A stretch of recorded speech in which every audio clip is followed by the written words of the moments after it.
I'm executive secretary at the Renewable Energy Association of Nigeria.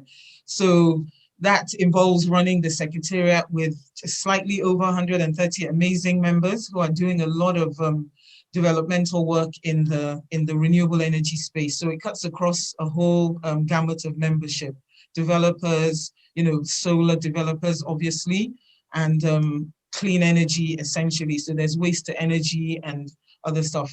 So that's mainly the day-to-day, that's managing the secretariat. A couple of reasons I can give. Number one, we have a lot of sun. So, if you have a lot of sun and you're seeking renewable energy solutions, it's a no-brainer. And there's no reason why we shouldn't harness the power of the sun to add to that. But I think that's the main thing, because it's solar that people are more versed with. It's solar technology that was one of the first renewable technologies to come, globally. So I think that's what it is. In terms of penetration and developing in the renewable energy space, solar does take a huge chunk. So it stands to reason that renewable energy is almost synonymous with solar energy. However, as you know, especially at RIAN, we have a lot of members doing various different things on renewable energy. So it's not just about solar, as I always say, beyond solar and taking in the others. What's the first thing you do when something relatively new is introduced, or you want people to take it up? You create awareness. So that's part of what, the not-for-profits like us, the NGOs, we have to make sure that people know about the technology. So part of our vision is not just, access to electricity. It's about the whole enabling environment. It's about the whole value chain. So that includes creating awareness. The only way that you're going to let people know of the benefits is to go out there and make noise about it. When there's success in that regard, so when you see like a member develops a solution, a renewable energy solution, maybe in a university or in a community, rural community, we make noise about it, we'll talk about it, and the people who developed it will say, oh, look, this is how this works.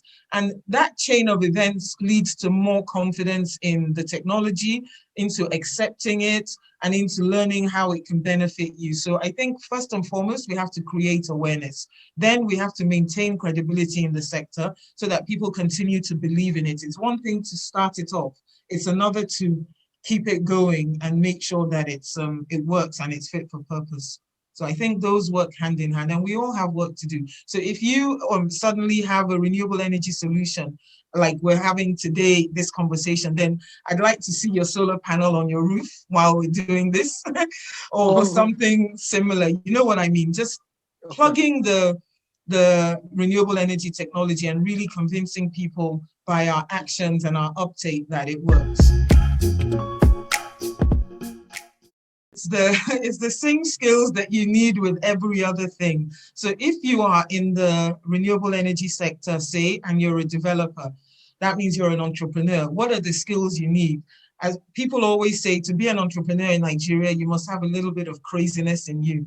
And that's one of the first things. So I wouldn't say craziness, I'd say determination, because the enabling environment is something we're all working hard to create. It's not as developed as we'd like it to be. So doggedness is one of the first things. Hold on to your idea and focus. So doggedness, focus, and you don't take no for an answer.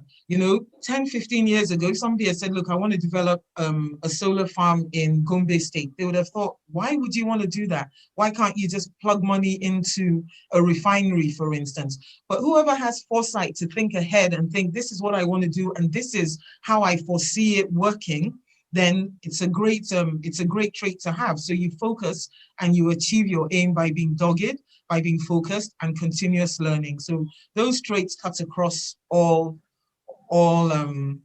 disciplines. First and foremost, I will say that demographic, or the two in that demographic, are going to form a huge part of that and a huge part of the strategy going forward. And you recently attended our Women in Energy Symposium. One of those things is to partner with other, gender-focused organizations, for instance, to make sure that we celebrate the women who are already there and doing all these incredible things in the space in terms of offering renewable energy solutions, and two, to highlight where the gaps are and to try and strategize on where we need to do better and where we need to support gender mainstreaming across the energy sector. In terms of youth, we have a student membership at RIAN, and again, it's in the strategy. We just need to bolster it to ensure that, because, you know, the cliche, they are the next generation. So yes, people are doing stuff in the space at the moment, but it's the youth that are going to be the next gen who are going to take it forward and move it to the next level. So there has to be concentration on that demographic. And there is in the strategic plan going forward, and that's been fine-tuned, but always with an ear to what we can do better and how best we can impart those services. A key thing is the relative youth of the organization. So RIAN is, as you said, it was formed in 2016. So if we were counting human years, we're just first year in primary school. So if you look at it like that, you know, we're at A* plus level. So RIAN is doing a lot in the advocacy space, and I'd say highlights would be, you know, first of all, at the onset of duty being put back on solar components, you know, the first thing we did was come together as a group and start a lobbying campaign. And at the time, we called it the zero, you know, #0duty. So what did it do? It created awareness, and it gave us leeway to be able to engage with the different ministries, the Ministry of Finance, Customs, you know, the National Assembly. And why? Because we needed to make a business case that if you really want to support this sector, and if you really want renewable energy to scale up, you know, these are not things that are going to facilitate that process. So it was good because we were able to start that conversation. If it had been Lande Abudu on her own, it might have looked like, oh, this is for selfish reasons, Lande Abudu Enterprises or Limited. Why do you want zero duty? But, you know, as a group, we were able to present that business case and start that awareness campaign.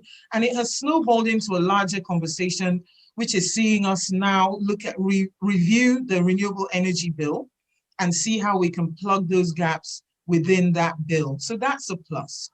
And then I can also refer to immediately during the lockdown, you know, then obviously a lot of businesses couldn't continue to work because there was a lockdown. So imagine you have customers in areas and they can't top up their pay-go systems for electricity or any of the services offered.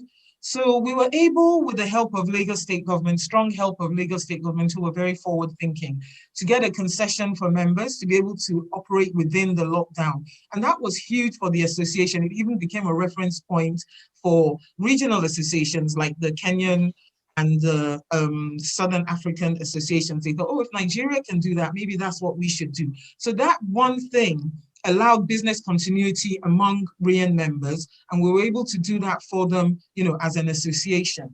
And that's a big highlight for us. So that business continuity helped a lot of things at the time. Just two of the highlights. But as I say, the more we continue to do these things, the better it is for the sector.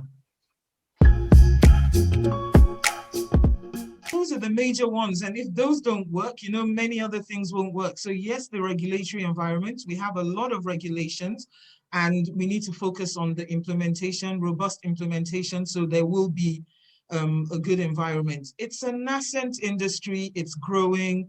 So there's a lot of teething problems, just like there would be in any other environment, in any other country. I don't think it's any worse than anywhere else. And we're working through it, especially, you know, as an association, we're working with all the different ministries, departments, and agencies to continue to improve. So those, I'd say, are the two biggest challenges. I wouldn't want to add anything else. I mean, awareness. Once people see it work, that will pick up. That's not a huge, you know, as huge a deal as actually having access to finance that's probably properly structured so that there's a good scale up and we can actually achieve 30% gig of renewable energy in the energy mix by 2030.